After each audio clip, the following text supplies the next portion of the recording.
City kept up their chances for a place in the playoffs after a 2-1 win away at Highgate United.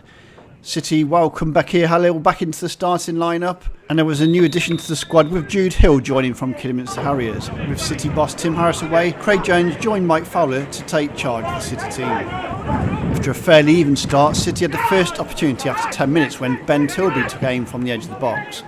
Then after a solid spell of pressure, Rhys Taylor-Randall crossed in from the left into the box looking for Callum DeBar, who was pulled down on the edge of the box by Shearer. Archie Muirhead then stepped up to thread the ball around the wall to make it 1-0.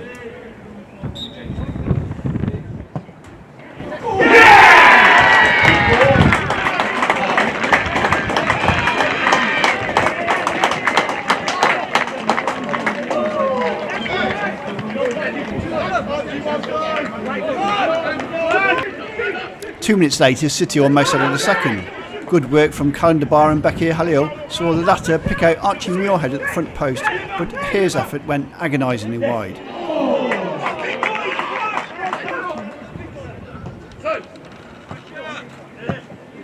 Then 5 minutes before the break, City had another golden opportunity when Rhys Taylor-Randall played a superb ball cross field to Archie Muirhead on the right. He came inside to set up Chinadu Asadibi, but his effort wasn't strong enough to beat Francis. Highgate rarely broke into City's box in the first half, although they did have a claim for a penalty turned down by the referee just before the break, after Shearer claimed he'd been tripped. However, the fact he'd tripped himself probably swayed the decision. The second half saw Highgate start much brighter, Rhys Leake having a good run before firing over the bar. Then on 54 minutes, another good run down when left by Shearer saw him storm into the box, and after a shoulder-to-shoulder contact with Callum DeBar saw him take a tumble for a penalty. Marseille then stepped up to place the ball past Adam Harrison, sending him the wrong way to make it 1-1.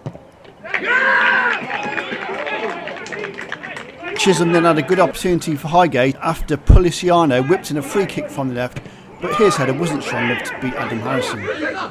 At the other end, Bakir Halil had a good opportunity for City after Sam Whitten was brought down on the edge of the box, but his free kick went high over the bar.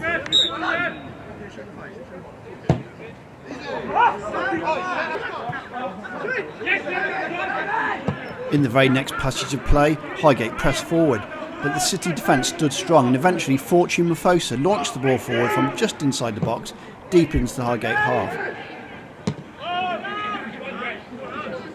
Archie Muirhead won the ball in with two defenders before playing inside to Ben Tilbury, who came inside again to Rhys Taylor-Randall. He checked inside before shooting from the edge of the box. The ball took a bobble, beating an outstretched Rhys Francis to make it 2-1.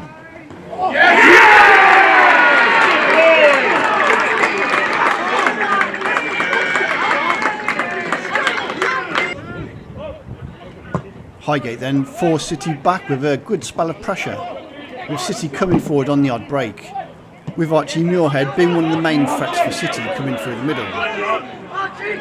And with Highgate desperate to stay in the game, they were one or two over-the-top challenges. City had another chance with man substitute Bailey Fleur had a good opportunity out on the right. He came inside, but he couldn't get his shot off, and Rhys Francis did well to save.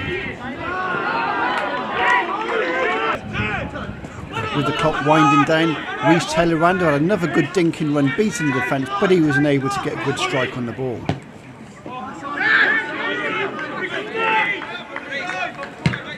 Francis then launched the ball forward, but Callum DeBar arrived at the nick of time to force a corner. Francis then joined the rest of his teammates trying to force a late equaliser, but the City defence stood strong and managed to see out the end of the game to claim all 3 points.